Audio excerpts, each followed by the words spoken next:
Yo. Now I already know what time it is. Yo, I got a red cup. Yo, a shot glass just didn't even do. Didn't suffice today, ladies and Red gentlemen. Cup Yo, boys. word up, Drunk Sports Talk. You know how we started off. We're gonna take a shot today. Yo, we taking a shot for the motherfucking Knicks and this nigga fucking Julius Randle's shoulder. Yo, R.I.P. to his shoulder. R.I.P. to the rest of the season. Y'all, we stress. Y'all stress. We gonna talk about it, man. Salute, bro. Salute. Ah, Take me a little sip of water. yeah, me too. This is my daughter's beautiful cup. She always blesses me with ice. She wanted me to shout her out. Bella, shout out to you. She actually watches the show. That's a go. That's a dope cup. It's a dope ass cup, right? Yeah, I'm drinking my water too. Facts.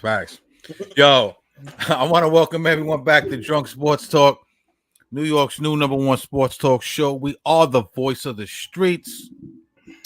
Allow me to reintroduce myself. It's your boy Cash. Mm-hmm. And that brother on the other side of the screen, you already know his name. It's my man Q. Ed Television couldn't be with us today. Had to take care of some family business. Ed, don't sweat it. Do your thing. We miss you, but we'll get back with you next week. Q, what's popping, my brother? Chilling, watching this fucking Nick game on my phone. Just look at it. This is such a sad moment. We're over here watching Julius Randle highlights. Facts. Listen, man. I go through so many. Yeah, you go through so many emotions as a Knicks fan, man. So, you know, when we were gonna do the show, we were supposed to do the show yesterday. Every week when I get on, I have my whole little spiel kind of planned out. I don't really write it down, but I kind of have an idea how I'm gonna open up and do my little, monologue bullshit or whatever. So today I'm like, I'm gonna spare you guys the bullshit. You know what I'm saying? I'm just gonna give it to you real, no diddy. You know what I'm saying? Wow. When that new, all right. So look, let's start from the rip. Right, we heard in our thread that we sent the Josh Hart article. I think it was either Sports Illustrated or ESPN. No, I think it was ESPN article where Josh Hart, he basically told us this was going to happen a couple of days ago, last week. He basically said, "I'm going to move forward as if this is our team that we're going to go into battle with," and I'm paraphrasing, right? And that, and but didn't he also say he would be surprised if he returns? Mm-hmm. But he kind of left the door open. But he must, obviously he had a little bit of inside information. He is on the team. Q, you've been on this from the rip. You said you don't think Julius is going to come back. I was holding out hope. You know what I mean? Because Julius is such a big part of the team. And ain't it ironic how in the years past we were killing Juju, saying this, that, this, and now we're all like, yo, Juju is an integral part of the team. We can't win without him. Can't beat Boston without him. Nevertheless, it was reported today. I think it was Woj reported that he's going to have season-ending shoulder surgery. Man, that just let the wind out of my sails because there was a little bit of hope. We're in a 3-game slot. We're in a 3-game slot, possibly a 4-game slot. The game was on now. What's the score? 74-69. We're down. So we'll keep you posted on that. But possibly on a 4-game slide. Man, it's just disheartening, man. Like, every time the Knicks get a little bit of wind and traction underneath them, it seems like something happens, man, right? We all know what happened. Julius Randle gets hurt. At the time he got hurt, we had just acquired OG Anunoby. I think the Knicks were like, what was it, 15-2? Or what was it, 15? Yeah, we're like 15-2, 16-2 was some crazy shit. We had the league by storm. We had ESPN on lock. We had, we was getting national coverage. OG fitted seamlessly, fitting like a glove. Brunson was cooking. Devo was doing his thing. We didn't even miss Barrett and Quickly. No disrespect to those brothers because they was good Knicks, but we just started rocking. You know what I'm saying? And it was at the point where Julius was clicking at the same time, Brunson was clicking at the same time, OG, the spacing, everything was just beautiful. Everyone was like, "Yo, we got a shot to do something really special," and then. What happens? We stroll into Miami, and let me just say something. I fucking hate Miami. I don't hate the city. I hate the Heat, bro. Bam Adebayo was a dirty dude. You see him elbow Devo in the face the other day. Bam Adebayo is a dirtbag. I know he's not the one that hurt Julius, but every time we play Miami, somebody gets hurt, man. With that being said, like I said, Knicks on a 3-game slide. Brunson looks tired. We're giving up big leads early, then trying to come back. Brunson looks tired. The plus minus when he's on the floor and when he's off the floor is just insane. not giving the last game against Miami because Mhm. Spo had Spo put a big wing on him, kind of neutralized him a little bit, dared the other guys to beat him. But I don't want to digress too much. Julius Randle out for the season. I think they said recovery is like 5 to 6 months, so he has to get it now to be ready for next season, and that's in jeopardy of him being ready for the start of the season. How good can we be without Julius? Are you still optimistic about maybe doing some damage in the playoffs, or are you basically like, see you next year? Nah, man. I think like I told you earlier, man, it was just like, yo, it's better. It's better for me. It's better now than later. Which is thanks to the reverse, because we already know what we're gonna expect, man. We can't even beat some of these teams. You know what I mean? Like even if we probably had a rusty Julius, so now we have no Julius, and we're having problems without him anyway. Like we're gonna go into a 7-game series against these guys who are gonna outperform us in the playoffs, because we're not used to that, and we're just gonna get our hearts broken if we get to the second. It's gonna give us false hope, because if we make it to the Eastern Conference Final, then more kudos to them. I don't want to sound pessimistic or anything like that or negative, but shit, then this will be like another 2007 2011 Giant story, where we thought at the end of the season they weren't gonna do it, and then when they got to the playoffs they took off. Do I see that happening with these guys? I don't know. You know what I mean? Like I can never say, but to be honest, I'm taking out the window. Let's go next year, man. Randle, the second year already, Randle doing this shit to us, man. Last year was in the playoffs. Now it's 3 months before the playoffs, man, or 2 months before the playoffs. It's just, it's just you can't even talk about the NBA gods no more. But one optimistic thing is that now I know that we're gonna go after a scorer this offseason. Now it's like this puts a stamp on that. This is the NBA Devils, though. This is the Heat. You see that shit is hot in hell. That's why they call them niggas the Heat. It's not the NBA gods. It's the NBA Devils that work. Yeah, my bad. Nah, man, because you're right. But now it just puts a stamp down. Like, yeah. And we've been talking about this for a minute, and there's been rumors of who we're going to get, what scorer we're going to get. I think this right now, I think I wouldn't have been as positive. I knew we were going to get somebody next year, but I wouldn't have, like, if we didn't get Mitchell, then that would have been because, Randle came back and he was fucking healthy, or he played great this season. We don't need him. But now it's showing that we need him. Like, we can't be having Jalen Brunson scoring 61 points. You know what I mean? He needs help. He needs some help. And Julius Randle was supposed to be that guy to give him the help. So now we know for sure they have to go out there and get somebody who could score, like off the rip, superstar or not. But and that's the only thing that got me happy, because I'm like, now we know we need one, and we already know how we play with and without Julius Randle, to be honest. And I can see this Knicks team without him, to be honest. You know what I mean? I think we'll keep him, but I don't think we'll renew his contract, in my opinion. So I wanted, because you had brought up the San Antonio game, and I wanted to talk about that because I was actually in San Antonio. I was in the building.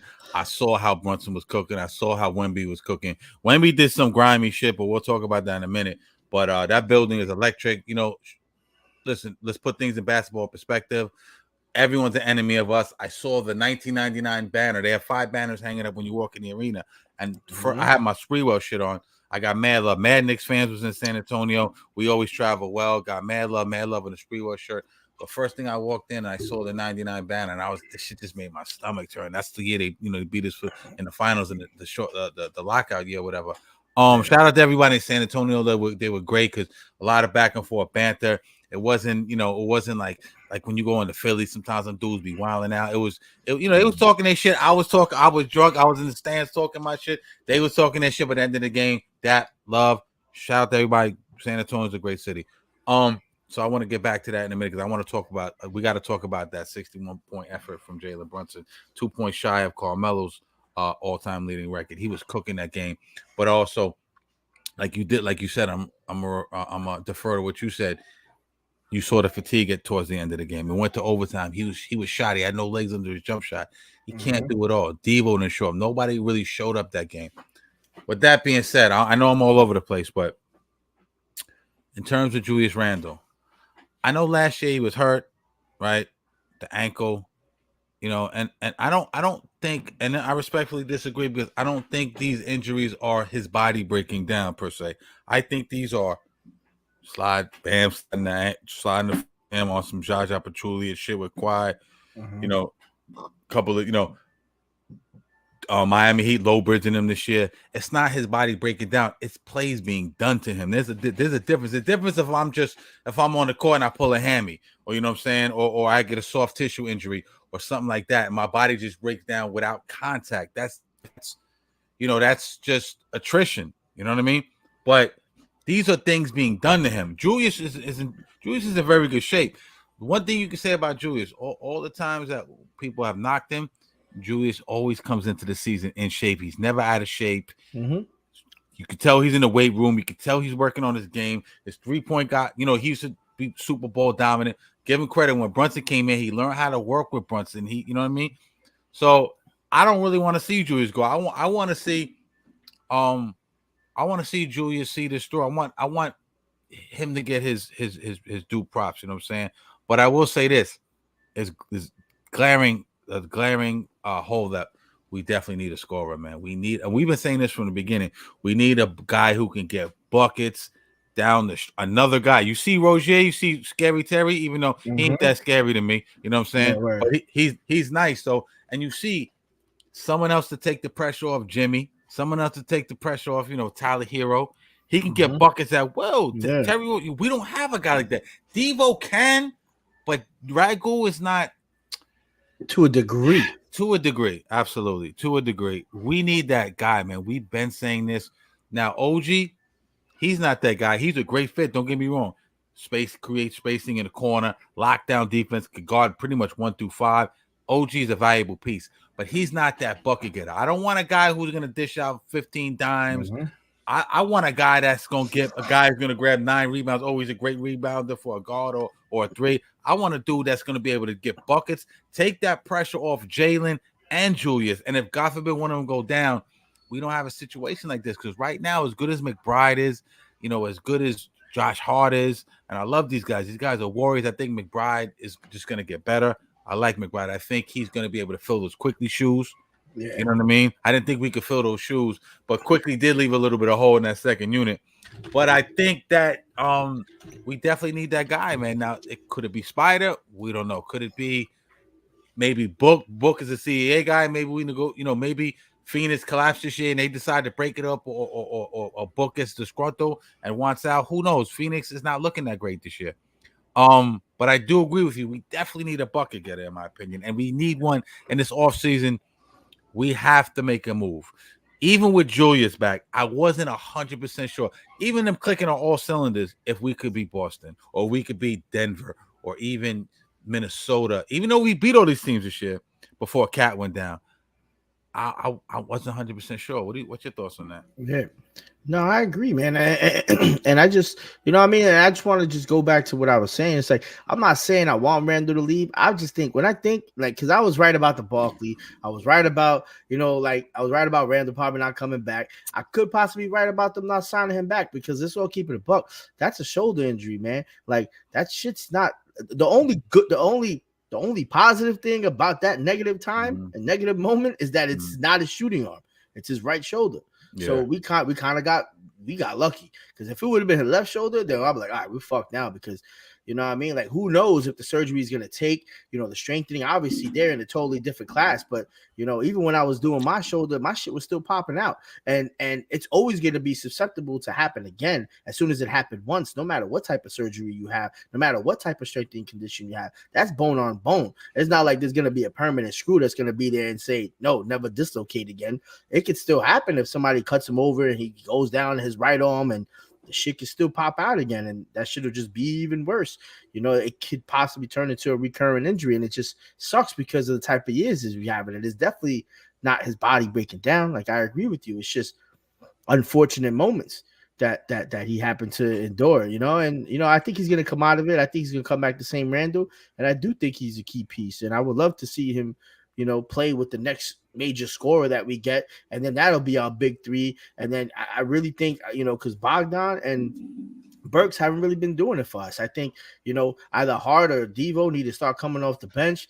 Whoever was scorer that we get, our bench still needs a little bit of tweaking, because, without Randle and without OG, yo, we definitely looking exposed out here, man. Like, yo, that you can see from the last couple of games how everybody's starting to pick up now. Yo, just double team Jalen Brunson when he gets on that. As soon as he's at the top of the arc, yo, just double team him. He has to pass it. Now we're gonna run him down. Take the ball out of his hands. Absolutely, it's supposed to expose that big time the other day, and I think it was a combination of Spoelstra kind of taking him out of his groove a little bit because Spoelstra's a phenomenal coach, and I think it was that. And I think it was also a little bit of him being fatigued.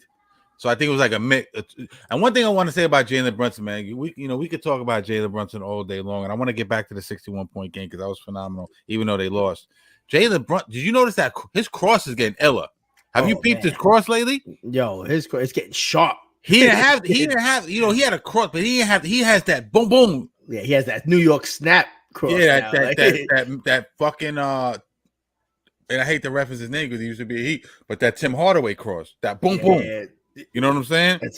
AI had to come up and then just change your motion. Tim had the boom boom shit like that. You know what I'm saying? Yeah, so he's working on that, man. But look, like just his plus minus in the Spurs game. I'm looking at it right now. Plus 20 when he's on the court, negative 24 when he's off the court, B. Against the Thunder.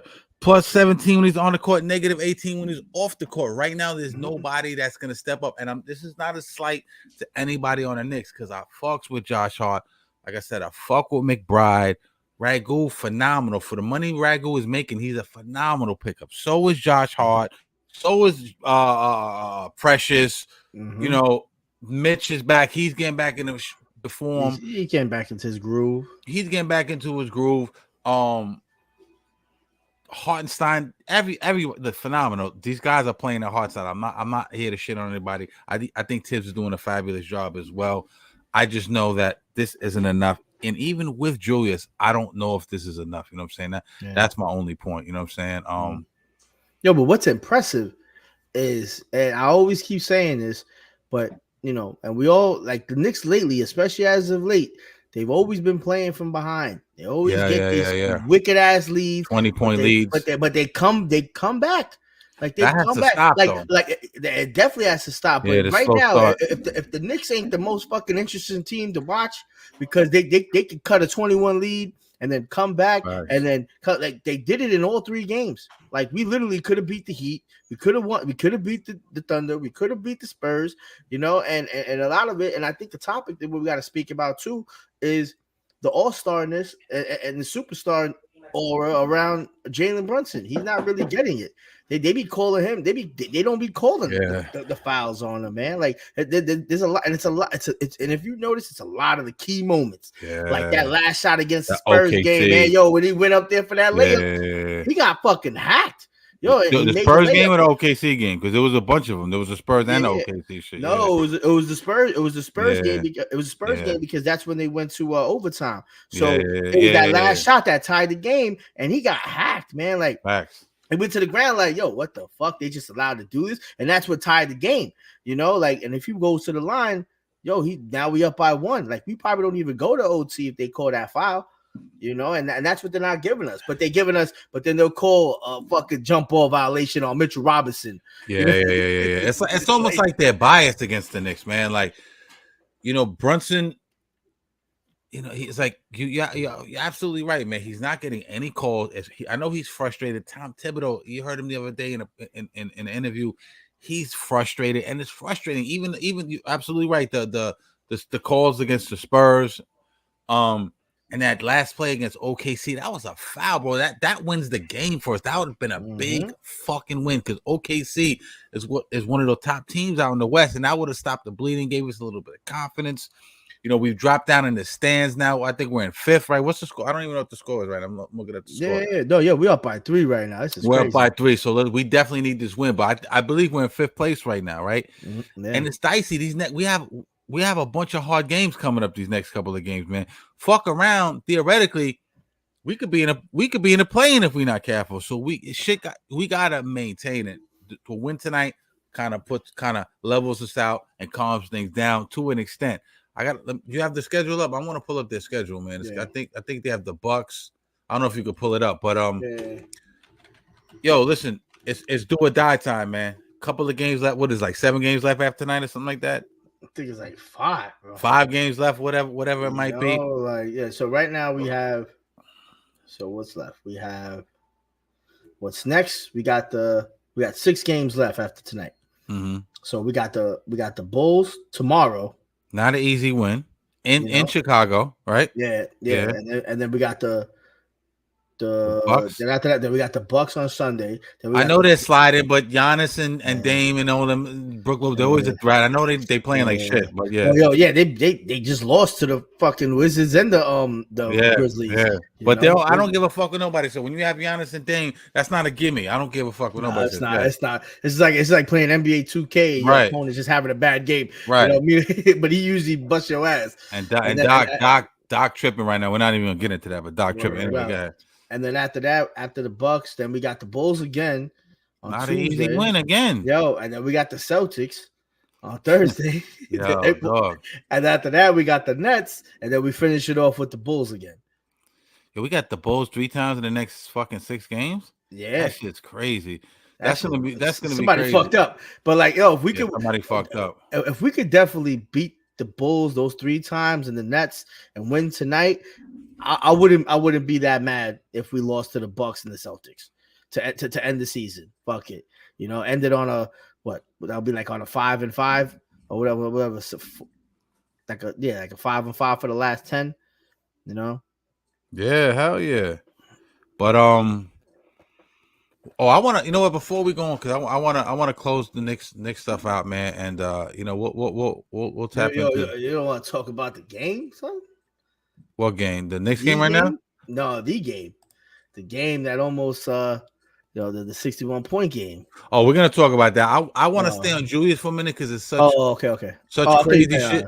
But peep this. I'm gonna play a clip from Brian Windhorst today, and this is him saying, "Listen, everybody, pump the brakes. Yes, it's bad. Julius is out, but with a healthy OG, and we're not even sure about that. But with a healthy OG, he thinks we can still make some noise in the playoffs." Let's listen to him real quick.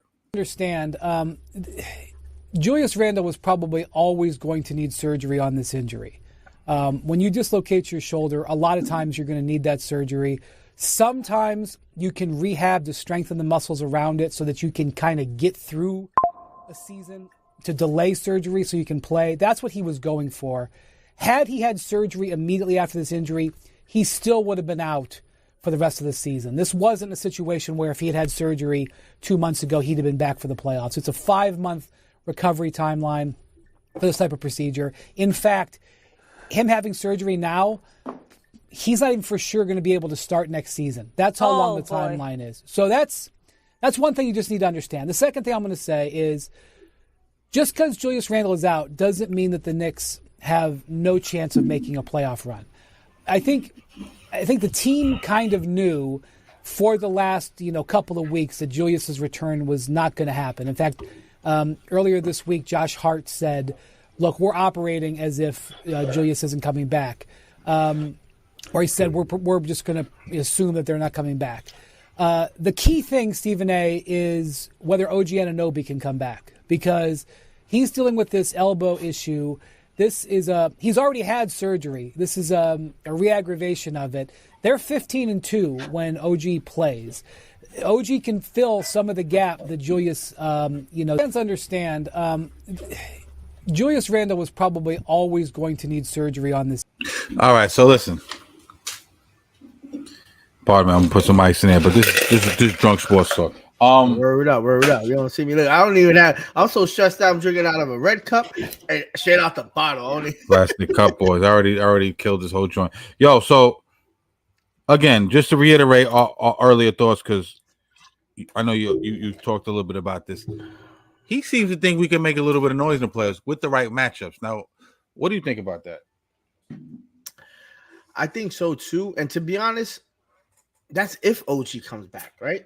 And yeah, what's up with that too, by the way? And like and I understand all the secretive aspect of it, but look, like I knew OG was coming back when he initially got the surgery, or you know what I mean? Like because there was talks of it, it was almost like they were putting a black cloud over Randle. I'm like, yo, bro, like you gotta mention something. Like if you're not saying anything, that's like code word for me. Like, I don't facts. care I don't care I don't care if he's shooting with his shooting arm and not his injured arm, but like that means he still might need it. Like you can be strong enough, but you can't do physical professional contact, But Facts. yo, OG on the court. He makes not only is he big on defense, but the spacing. I feel like personally, just watching the eye test, the Knicks just shoot the ball better when he's there because we're getting better looks. We have better ball rotation. Like it's not only just the defense aspect. Like granted, he might score. He scores 10 to 12 points a game. That's always a plus. But yo, it's we've been shooting horrendous these past couple of games since and when he's not on there. Like, yo, we're not shooting how we were shooting even in the beginning when we had Randle. We're shooting 35% against the Spurs. Like in the first quarter against the Kings tonight, man, we shot 20% from the 3-pointers. Like this is not that Knicks team, and it's a little worrisome because I don't know if it's fatigue, and hopefully they overcome the fatigue portion of it. And then when OG comes back, we just start getting better looks because this team knows, you can see that they need to score points. Like you can see it in their eyes. Like we have everybody and their mom trying to get points on this Knicks team because that's what they need. Julius Randle's not there. That 20-25 point person is not there no more, and that we got to get it from somewhere. So it's got to be accumulative from all these players. But I do see it happening, and I'll feel a little bit more optimistic if he does come back. But and we have a favorable matchup. I'm almost now at this point. I kind of want them to finish at 5th place because I think we have a better shot playing the Magic at this point and just easing it in. And but 5th, hold up, because 5th, not to cut you up, 5th, if I'm not mistaken, is the Magic, but so is 4th, right? It just flips the home court advantage, right? Doesn't 4 play 5? Yeah. So yeah, I'd rather them get the 4th at least. At least we get the home court. Oh well, yeah, sure. Yeah, we get 4th. Yeah. Because 4 or 5 play. Because 1 plays 8, 2 plays 7, 3 plays 6, and 4 plays 5. Yeah. I know. I'm curious. Like that's like I want that matchup, but I'm also scared. Like be careful of what you ask for. You know what I'm saying? We're gonna see how good Paolo is, man. In that playoff setting, man. I think he's really good. I'm a Paolo guy and shit, but you got Jalen Suggs, what's the other kid's name? Gary Harris. You got some decent players on there, man. Markelle Fultz, obviously, Cole Anthony, Greg Anthony's son. Yeah. You got good players, man, but I think the Knicks have enough to beat the Orlando Magic, in my opinion. But check this out also, man. Any matchup would be crazy. You got Joel Embiid who came back the other day. The East is kind of Miami Heat, which we talked about. I hate Miami Heat, but they're starting to rev up. Jimmy Buckets playoff Jimmy. You know what I'm saying? He's starting. This is like his thing towards the end of the year. He starts to pay more attention and get into it. Obviously, the Celtics. We said the Heat, Sixers. Bucks is always a live dog. I don't give a fuck what nobody says. Who else am I missing? In the East, Celtics, Bucks, Heat. Well, you got the Pacers, but the Pacers are gonna make it. They're gonna be a tough team. Pacers are tough out too. So this is. But I do think with the right matchup, we can at least get a round or 2 at the most. I don't think we can go further than that. I'm not even sure I thought that way when, even with Julius. But then again, you never have known. But I will say this, man. For me, as soon as Julius went down, it was always about next year to me. And I know we talked about this in the chat earlier, and you're like, I'm tired of fucking, I'm tired of next year. And how many times I've been saying that every year? I'm like, right? That's usually kind of weird that I'm the glass half full guy this year, right? Yeah. But because I'm like, I'm so tired. I've been a Knicks fan for 40, almost 40 years, whatever the fuck it is, 36 years or whatever. And I just want to chip, but this is the first time in a long time, man. Maybe since because I was kind of confident when Donnie Walsh was there and Melo was there and Wood was the coach. Mm-hmm. Not as confident as I am now, but I felt they were in competent hands.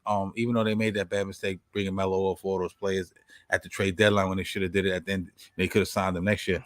But I digress. With Leon Rose, Tom Thibodeau, don't let mind in his business. I'm more confident than I've ever been, and that the Knicks because look, we all kind of killed them for not doing the Dolan trade. I mean, doing the Mitchell trade, and it worked out, bro. It worked out. They would have gave us 695, 92. Okay, so early in the fall. It worked out because we didn't give up the farm. Now we got some really good pieces, man. I know people looked at me crazy. I'm like, Bogdan is going to be a nice piece. He's not playing well, but he's still. Everyone knows when Bogdan starts, he's a 20-point. He can drop 20 on you a game. Mitchell Robinson, or I got a feeling Mitch might be out of here. You know what I'm saying? Because Mitch already got his bag. Hartenstein wants his bag, or maybe Hartenstein. I know we're not keeping 2 centers. Everyone knows that. You're not paying top dollar for 2 fucking centers. No, yeah. Maybe you can, maybe you package Bogdan, Mitch, some picks. You get Spider. You know what I mean? Because you kind of gotta have to have the salaries match up. You kind of gonna have to have those. You're throwing some picks and have the salary and some nice pieces in order to get Mitchell, because Cleveland's not just gonna give him to us. But I think they will be willing to deal him, because I don't think he's gonna want to be back. Yeah. So you'll probably see him move in the summer or the deadline, or else they're gonna let him go for nothing. I can't see that, and I can't see a team trading for Mitchell, Donovan Mitchell. I can't see a team trading for him on a 1-year rental and giving up a lot for him. So it doesn't make sense. So Cleveland, and we all know he wants to go to New York. So we have leverage in terms of that, right? Because Sixers, they have max money next year, but they're not gonna trade for him if he's gonna tell you, hey, I want to go to New York. They're not going to give up a bunch of shit for him, right? So it's likely he'll land here. But in terms, we definitely need another piece. Mitchell or Hartenstein probably won't be here. Maybe we'll do like a sign and trade with Hartenstein. Who knows? But as much as I like Mitch, I think, and I hate to say this, man, I think Hartenstein probably is the guy I would like to try to keep, because Mitchell gets hurt too much, man. What do you think of that? I totally agree, man. I've been saying that for the longest. I've been wanting to, and I don't want to say it like that, disgruntled Knicks fan, but I love what Mitch has done for the team, and trust me, I understand what his talent is. You know, like I know he's a dominant force when he's on the court with the Knicks, and he does make them better. But when you're hurt, you ain't making nobody better. And when you're hurt that often every year. Come on, you know what I mean? Like he got his money, like Jalen Brunson with a big bucket in the lane right now to put him up by 2. Let's go. Yeah. Let's go. You know what I mean? And one, right? Is it and one? Hold up. Is it and one? Nah. Yeah, it is. And one. He's at the free throw line. Finally got a fucking foul call in the stretch. Let's go, man. Brunson with 24, 8 of 14 shooting. 7 assists, 2 steals. The Brunson burn is cooking tonight, right? You know what I'm saying? Let's get Sacramento out of here. That's what we need, man. Yo, we need that. We need that, but we need to talk about more than just Brunson.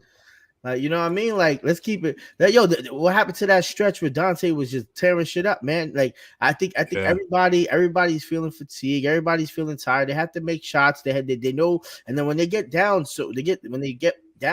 so big so early.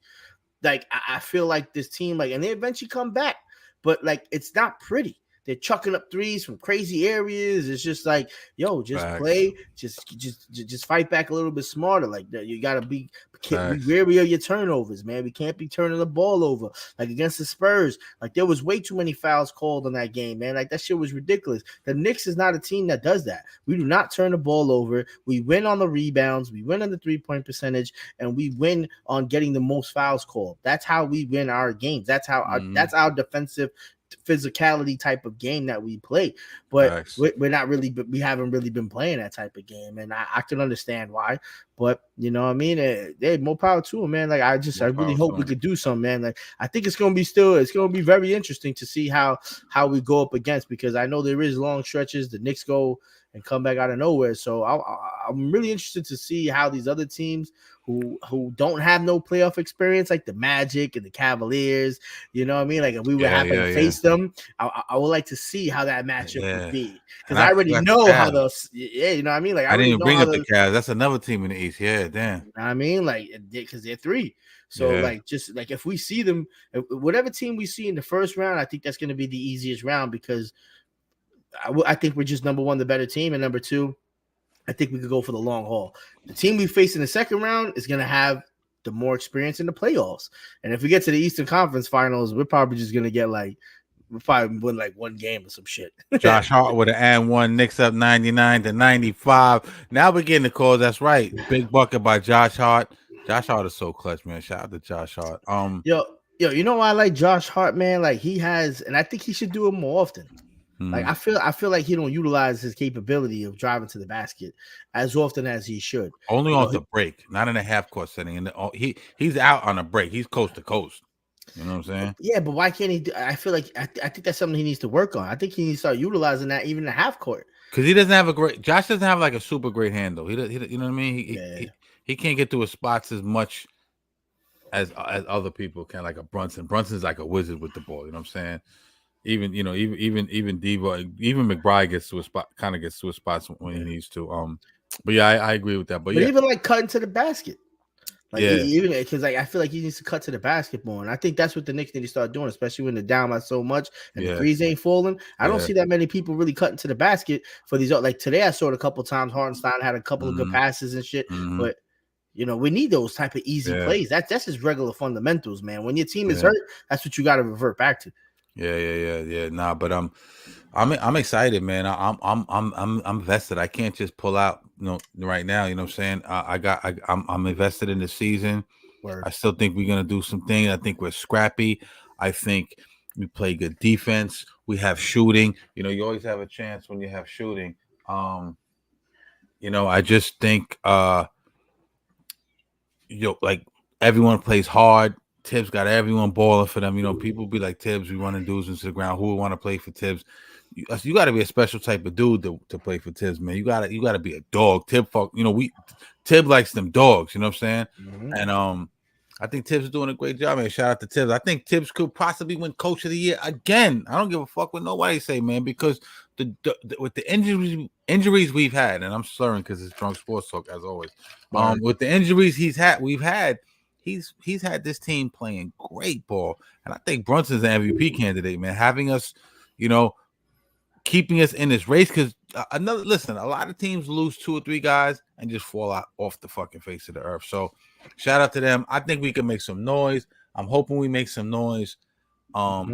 But that's something, we'll see, man. You know what I'm saying? So yeah, good talk with the Knicks, man. You know what I'm saying? Anything you want to close out before we move on? I want to talk a little bit of Jets. We kind of neglect the Jets on the show because we're super big blue dudes. Word up. Shout out to all my Jets fans. You know what I'm saying?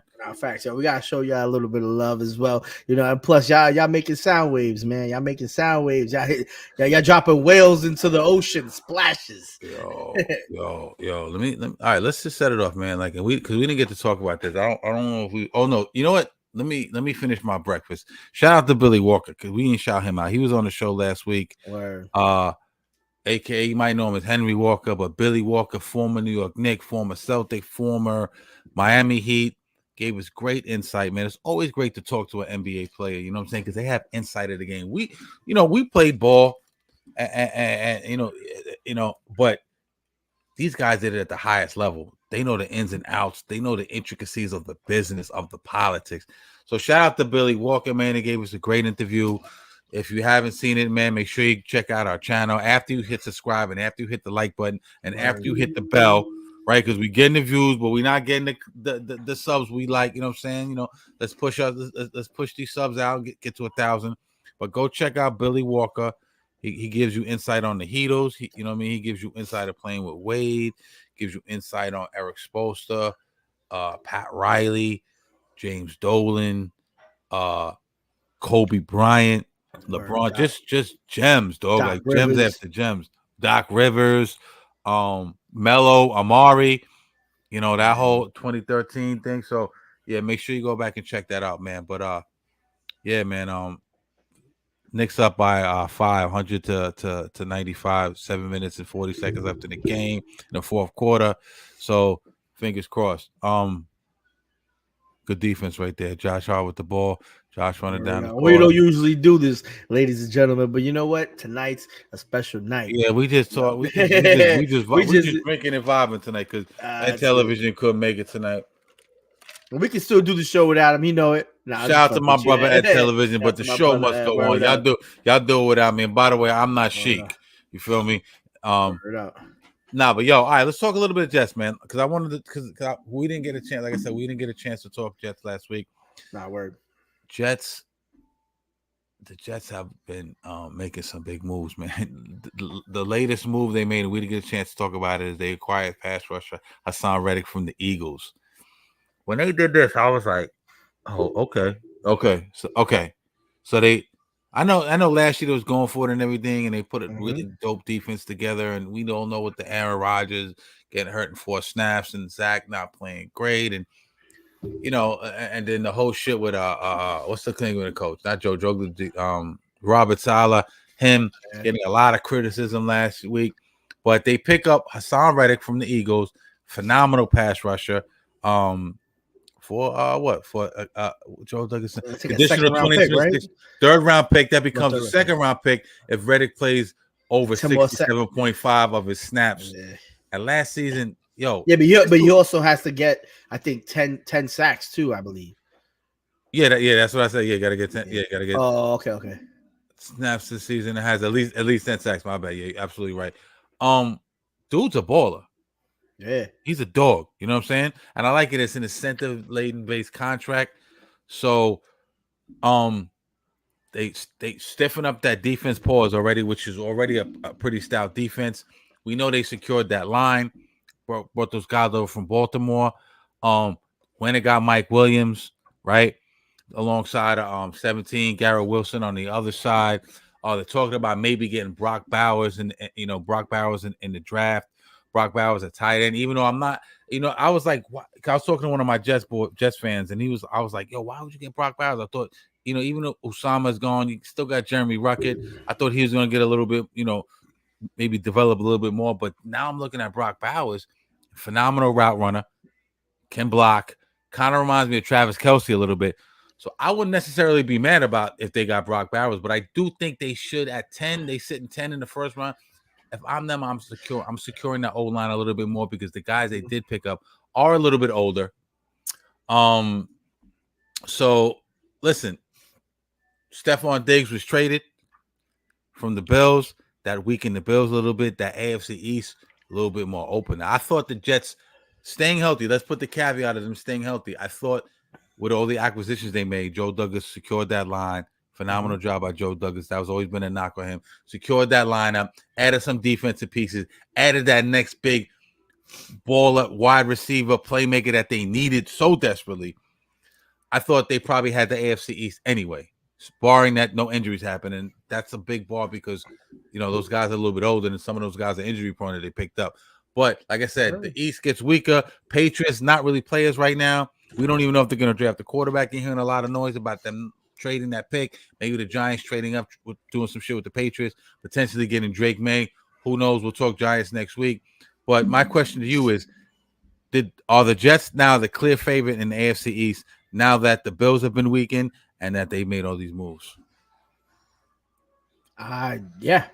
I think now at this point it's all in their favor. Now, like, and this is when you go into the casino and you say, yo, I got 10 bands. I'm gonna put everything on green. I'm putting everything on green. This is that season. They did it last year just by acquiring Aaron Rodgers. That's really all they got, and maybe Al Lazard, Randall Cobb. Like, they didn't really get anybody. Let's keep it a buck. All they did was just acquire Aaron Rodgers. That's all. That was them putting $10,000 on green. This year, these guys fucking tripled that bet, quadrupled it, 100 times it. The O-line. This team is going to be a very fun team to watch, like you said. If they're not injured, I know Aaron Rodgers is going to be running that offense like how he runs it all. He's going to have the players at high caliber talent players at a young age who can ball, a defense that he can count on, because let's keep it a buck. He really didn't have he hasn't had a good defense in the Packers probably since maybe 3 years after Troy Polamalu. I mean, not Troy Polamalu, since that dude left. What was that dude that he used to have on the freaking on the Packers, man? Shit, one of his corners, man. Cornerback in the Packers?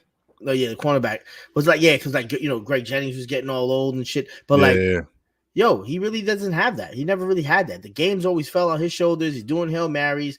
He has a sound team. Like he can actually play like real football now. He doesn't have to worry about throwing a 90-yard bullet at the end of the game to hopefully win it, man. He can depend on his defense to make fucking turnovers and score touchdowns when he's not even on the court, on the field. You know what I mean? And I think that's going to be the big key thing. And I don't really think Miami has really anything for them. Yeah, they have a really sound offense. Yeah, trust me, they do. They got Waddle and Tyreek Hill, and they got Raheem Mostert and Arcane, and you got Tua. Yeah, look sexy, man. But like, when they you soft can't, off the middle, though, man. Yeah, when you can't stop them points accruing, and the other team can, like there's gonna be some issues in that game. And that kind of did get exposed in the playoffs. So it got exposed down the line with the Miami Dolphins. Let's keep it a buck. And they still have the same team. They didn't really make no splashes.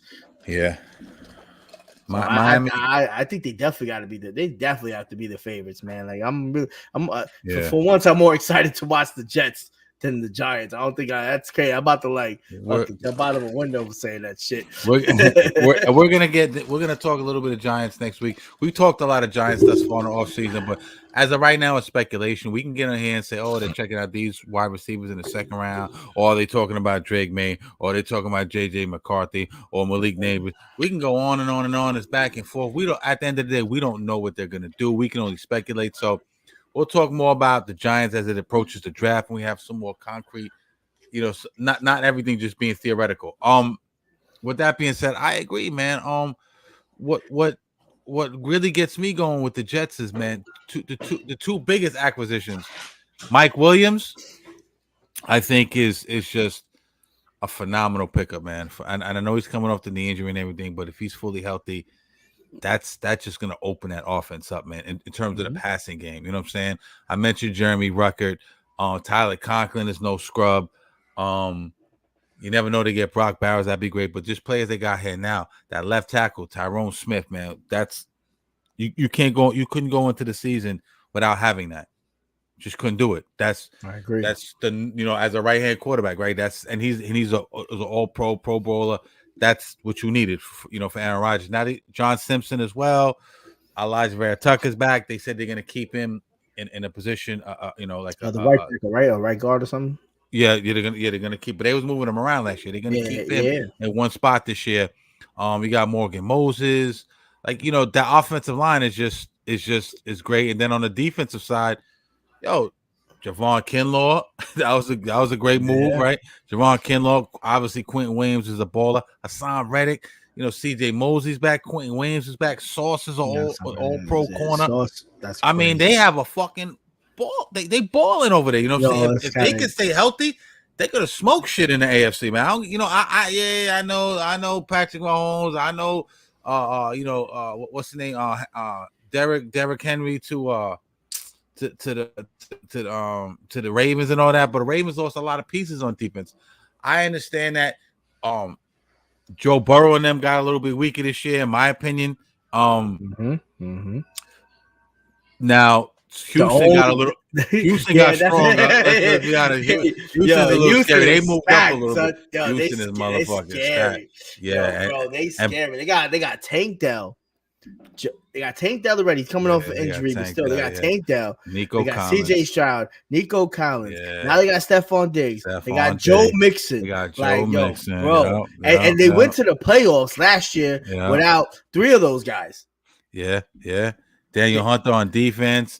Danico Autry is a sound fucking defensive tackle. I mean, they got some fucking pieces, man. And barring CJ Stroud going into like a sophomore jinx or a sophomore slump, they're gonna be something to deal with. And I don't foresee that, because his last year, it wasn't like a flash in the pan. Like he had 2 or 3 good games. He put together a consistent season where he balled out. 111 to 99, 3 minutes and 58 seconds left. Yo, how we down by 20? We down by 21 and go up by 12. Let's go Knicks. 11? Let's motherfucking go Knicks. But as far as the Jets and the AFC, man, Jets got the AFC East, in my opinion. Again, with the caveat of everybody staying healthy, like you reiterated with Miami. I think it's gonna go like this, and we're gonna see what Buffalo does in the draft, but with a wide receiver, although it's one of the positions where it's the easiest position to come in and just hit the ground running, there's still question marks when you draft a rookie. You know what I'm saying? So I think they were weakened last year. No Gabe Davis. You know what I'm saying? The offense was, they lost a couple of players on Jordan Poyer, a couple of players on defense. So I think they're weakened. You got Jets 1, in my opinion. That's how I got to run it down. Jets 1. I'm gonna go Miami 2. I'm gonna go to Bills 3, and I'm gonna go the Patriots 4 because the Patriots didn't look like in the full rebuild mode. Drunk Sports Talk in effect, but yeah, I'm excited. We're gonna. I can't wait to let's finish our breakfast. Let's get through these playoffs, and then we're gonna go heavy football. You know what I'm saying, in off season. You know what I mean? Because we're gearing up. Because so shout out to the Jets. Robert Saleh, you're on the hot seat, my brother, because you better get it done this year. Joe Douglas, you secured your position. Came in there, you tightened up the offensive line. You put a nice team together. Let's go. You know what I mean? And it's horrible for the Bills just to keep in New York, man. Like, I feel bad for Josh Allen now at this point. Like, to be honest, I wouldn't even be surprised. I know he signed till 2028. Yeah. But I wouldn't be surprised if he gets traded or he becomes a free agent after 2028 and goes somewhere else because they have no run game. They put him in a bad position thinking he was Mahomes, but he's really not because they also have to understand that their coach is also not Andy Reid. You can't put greatness with greatness and then expect butterflies every time. Football. This is why I love football so much because this is the ultimate team sport. Yeah. Because it's not just one guy who can always that can alter the whole end of the game. You know what I mean? It's 50. There's 3 different types of squads who can fuck up. The special teams guy can mess up. The defense guy can mess up. The offensive team can mess up. Right. That's 40 different people. All the cylinders got to be clicking for sure. And with him now, he has nobody. They never had anybody running the ball. Let's keep it a buck. They never solidified. They always had run by committee. They never had a really good running team, even though I know they tried, even though the Giants used to do that back in the day, it worked for the Patriots. Josh Allen really has nobody to throw it to now. Like literally, like his savior's gone. Gabe Davis is gone. Stephon Diggs is gone. Like they're too far back to get one of the best wide receivers because one of the best wide receivers is going to be gone by probably the 10th pick. Let's keep it a buck because the Chargers are probably going to get a receiver. They lost Keenan Allen and they lost Mike Davis and lost Michael Williams. The best wide receiver, but this is a wide receiver heavy draft though. You know what I mean? What are the Bills picking? I don't even know. I gotta look that shit. What are the Bills? I know the Jets are at 10. I think the Bills. Yeah, the Jets are at 10. I think the Bills are like 18th or something like that. They got a lot of options, man. You got Keon Coleman. I don't think he's gonna go that far down, but no, they have the 28th pick, bro. 20. Listen, this draft is super deep, and I'm not even gonna say here like I watch a lot of college football because I don't. I just go on what Mel Kiper and them say, and when I hear a name, I kind of go look it up. But you got a lot of players, man. That kid out of LSU, what's his name? Moose. What's that kid's name, man? I'm big on this kid, man. Moose something. I like this kid, man. Moose Muhammad, right? Moose. Listen, he's not projected to go high, but this kid's a baller, man. So they could pick a guy like that. There's a lot of different guys out there, man. And they could make some moves. Yeah, but you also are there Stephon Diggs? No, they're not. You know what I mean? Obviously.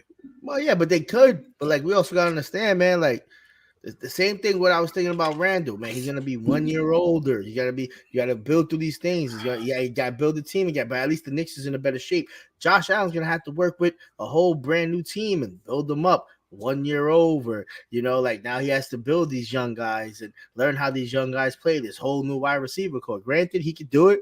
He's that ill, but when you don't have ill people to throw it to, as we've seen in these past years in football, if you don't have good wide receivers with good hands, you know what I mean? Who I don't care. You can run great routes, but if you can't also you can't just run great routes. You got to run great routes and be able to catch the ball because we've seen great people who can run great routes, especially on the Giants, and they can't catch the ball. You know, No, like facts. it just happens to be that way, and I feel like they're putting him in a bad position. And I wonder if this is going to make him a little bit salty down the end of the road. You know, like I understand they're taking his weapons away. I know he's just going to play the game like how he is. You know what I mean? He's a solid dude. He's a competitor, but you know, they're just putting him in a shitty situation because this team is definitely not going to be a competitor. Like if the Jets play this shit right and they draft right and they build this team right, the Jets are going to own that division in the next couple of years. You know, it's going to be them in Miami, and now the Bills are going to be always back there again, which sucks. You know, yeah, man. And the crazy thing is, I think Sean McDermott is. I think they put him in a precarious position because I think he's kind of I think he's going to kind of be on a hot seat, and you kind of, you know, what we'll see. We'll see what happens, man. Maybe we get, you know, maybe the Giants get Josh Allen next year. You know, maybe Joe Shane picks up the phone and calls over there, and maybe we get maybe we do a deal. Who knows? You know, so who knows at this point? You know, I doubt it. But if I'm Joe Shane, you got to pick up the phone. You know, he used to be part of the organization. So was Brian Dable. Brian Dable kind of really put Josh Allen on the map, so to speak. But you never know, man. But like, we're gonna talk a little bit more about next week. JJ McCarthy. I'm also hearing about Giants possibly doing a deal with the New England and moving up. New England maybe wanting to move down, get a receiver, get a couple other pieces to fortify. Really? You know, couple of spots. Yeah, I'm hearing that a lot. You hearing that? A lot? Yeah, Drake. I'm hearing Drake May heavy last couple of days, man. I you know, we'll see. I go back and forth, man. You know, I'm gonna have to just put my trust in Joe Shane and in my trust in Brian Dable. You know, to me, Brian Dable's on the hot seat a little bit. He needs to make shit right. You heard John Mara say that even drafting a quarterback is not going to reset the clock on Brian Dable and I'm drunk as shit, Joe Shane. So Joe Shane. We'll see, man. I'm going to get my thoughts together next week. We'll come with a little bit of Giants talk. Normally, we give you Giants talk. If you're a fan of the show, we talk a lot of Giants. Thought we'd give the Jets a little bit of love. Knicks are hot in news right now. You got it. This is a Nick for the next 2 months. This is a Nick channel. 100%. That's it. Yeah, word you know up. What I'm saying? It's gonna be drunk sports talk Knicks. Yeah, drunk sports Knicks talk. You know what I'm saying? So, word up. We'll mix a little bit of football in there because we're super football fans. If you're if you're a fan of the box, and I'm gonna end with this. If you're a fan of the drunk sports combat, I'm thinking about doing maybe one show a month. You know what I'm saying? So we didn't forget about all you boxing fans. I'm thinking about doing that. You could also check out the championship rounds with my man King Amin. Shout out to King Amin. Shout out to King Amin. But we're gonna really concentrate on this basketball, football, you know, and maybe summertime we'll talk a little bit of Mets, even though they're like, what are they, 0-6 right now? No, they're 1-5. Did they win? They won the second half of the doubleheader today? No, they didn't win. They won the other day. They were right. Yeah. So they're 1-6. I don't even know. They're like 1-6. I haven't even checked, man, because I saw they lost the first they lost the first 4 games. Yeah. They lost the first leg of the doubleheader today. They lost the second one. They lost the second one. They lost the whole doubleheader today. Yeah, so we're not even going to talk any Mets right now. Maybe we'll talk a little bit of Yankees. They're balling out. Verdugo. You know, what's the dude's name? Soto's doing his thing. Volpe. You know, Volpe. You know, they lost Kenneth Cole, but like Garrett Cole, but like Garrett Cole. Yeah, so they get Garrett Cole back, it's going to be a problem. But you know, but Judge has the oblique strain right now. Stanton, they look like they're phasing him out. I mean, I'm not. Listen, Yankees is pretty good, but they're gonna have to hit their way out of everything this shit because you know, obviously when you lose your Cy Young award-winning pitcher, you know, your number one starter. Yeah, but he should be back soon though. Yeah, but we, you know that. Listen, I think it's the elbow. Elbow is always funny, man. I think the Mets got to hit everything. I know we'll talk about this later, but I think the Mets got to hit their way out of every situation right now because we have Mets ain't even gonna be able to hit their way. They can't even hit like right now. You know what I mean? They're losing games 1-0, 2-1. You know, I like Cortez. Rodon. You know, he had a shaky year last year, right? He needs to come back to who he used to be. Stroman was a decent pickup, but we know he's kind of a fucking head case. Yeah, you know, Yankees to me, if they're gonna do anything, they're gonna outscore people. But like The Mets are done this year. They Cohen said at the beginning of the year. At the end of last season, they're gonna restack the farm system, and this is a rebuild year. You know what I'm saying? So that's what that is. You know what I'm saying? It is, man. Before I know we about to get out of here. We're about to take this last shot. But bro, Knicks is up right now by 15 points. Let's go. Done deal. I'm tired of it. The Knicks is like an emotional roller coaster, son. They're like a bitch on their period, son. Like they're always angry with you, and then as soon as you feed them, they're happy. Give them credit. And that's give them credit. Bounce back, solid win. Sacramento ain't as good as they were last year, but it's a solid win. No, but they're a good team. They got 44. You know what I mean? And they're going against the reigning head coach of the year. You know what I mean? Like, I was weary about tonight. You know, and the way we started it off, being down by 22 points, it's never a good look, man. And I know that. See, but that can't happen in the playoffs. That can't happen in the playoffs, man, because everything slows down. Niggas grind it out a little bit more. Shout out to the Knicks. Shout out to Julius Randle. Hold your head, big dog. We got you. We're here for you. We're here for you, my dude. You know what I mean? I always want dudes who love to be Knicks. I always want them down with us. You know what I'm saying? Let's not shit on Julius Randle. Let's uplift him. He wanted to be here. He ran towards the fire. Now it's going to be cool to be a Knick because, they're winning. You see they have a good front office in place. They got a great general manager in place. They got a really good head coach. They got a lot of good pieces. You see them balling, even in the midst of injuries. It's an easy sell.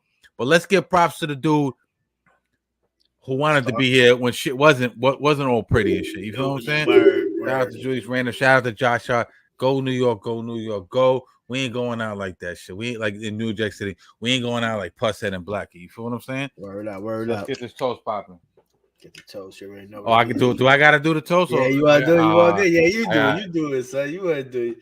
Yo, you gotta do it. Yo, this is a toast to everybody in New York who've been feeling, all my New York Knicks sports fans who've been feeling pain for the last however many years you've been a Knicks fan. You know what I'm saying? You got excited this year. You got hyped up. 15-2, 16-2, whatever it is. Julius balling, Brunson balling, and now the rug has been pulled out from under you. But don't lose hope. We still out here. We still tough. We still New Yorkers. We still blue collar grinders. Facts. Let's toast for everybody. Toast to all my New York Knicks fans. Let's go. Word up. Say that again. Drunk Sports Talk. See you next week. I'm gonna be on vacation. My man Q, man at television, gonna hold it down. You already know. Hit like, hit subscribe, and stop playing with us. And stop biting our shit. You know who I'm talking about. Peace. Peace.